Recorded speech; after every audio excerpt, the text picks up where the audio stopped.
They say maps show the world, but they don't. They make it.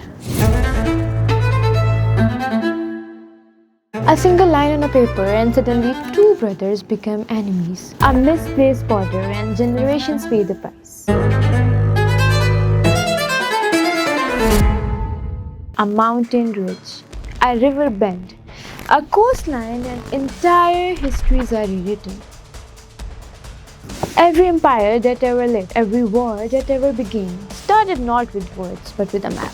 Despite all the talks of cyberspace, artificial intelligence and global trade, the fate of nation is still decided by land, water and access. Because geography, not ideology, still writes the rules of power. From the frozen ridges of Kashmir to the flat plains of Ukraine, from Berlin's sky corridors to Gaza's wall, the map remains humanity's oldest dictator.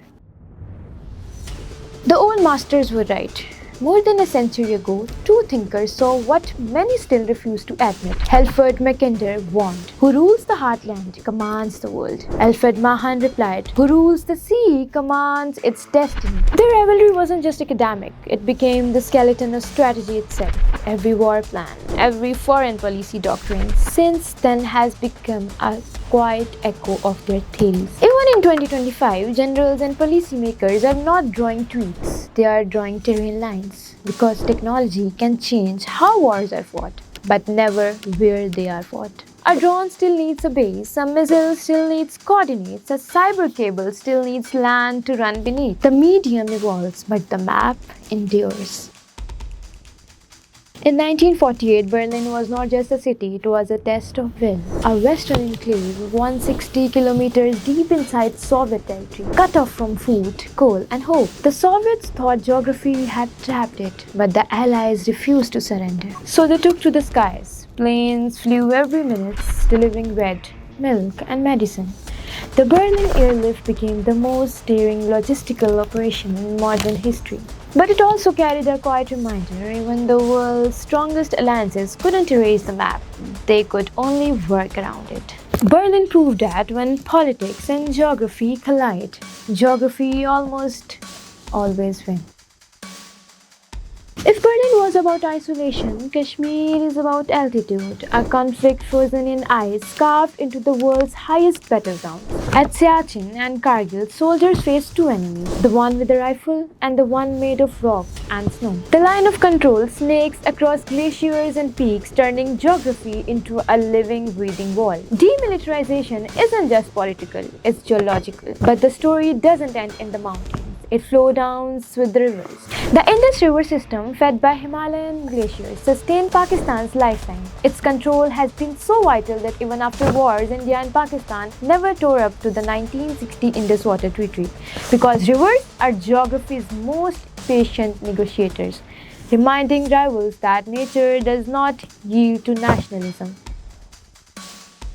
From the heights of Kashmir, move west to Ukraine, a land so open, it seems designed for invasion. But in modern war, openness has become a curse. Here, visibility is death.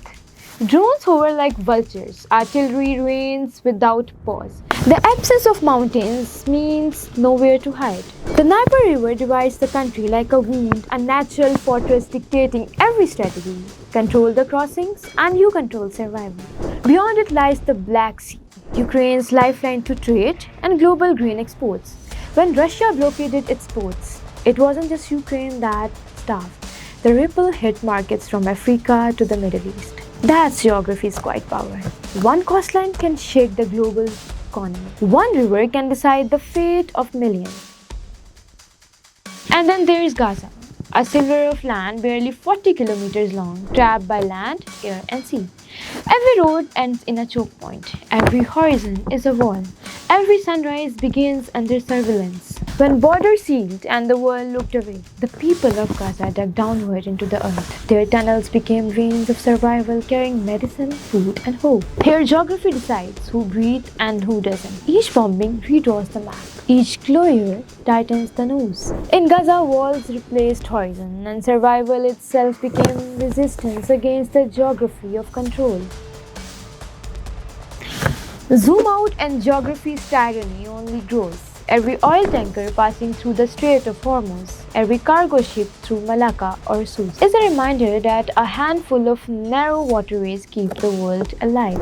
Block 1 and the world chokes. A single missile near Yemen and oil prices skyrocket in Karachi and London alike. Geography doesn't just dictate war. It dictates wallets. These narrow straits are no longer just routes, they are arteries of civilization. Every generation declares the same prophecy that geography is over.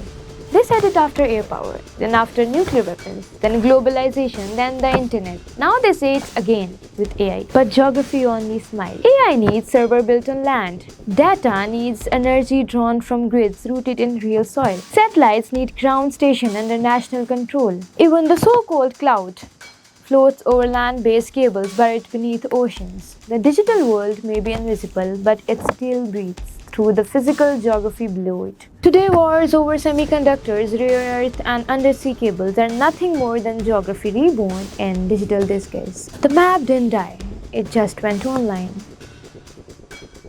Now, as the Arctic ice melts, new shipping routes emerge and hidden oil fields awaken.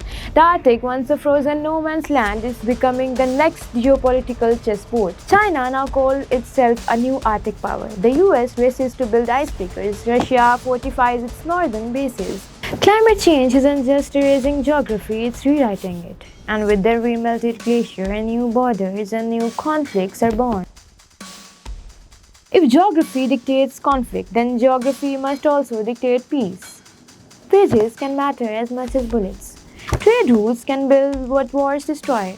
Diplomacy at its core is cartography, the redrawing of space to reflect justice, not just power. Because every time we ignore geography, we don't just forget history, we invite it to repeat itself. Empires fall, algorithms fade, but maps, they outlive us all. The cartographer, not the general, always has the final veto. Geography doesn't follow politics. Politics follow geography. And until humanity learns that, the lines on our maps will keep becoming the scars on our world.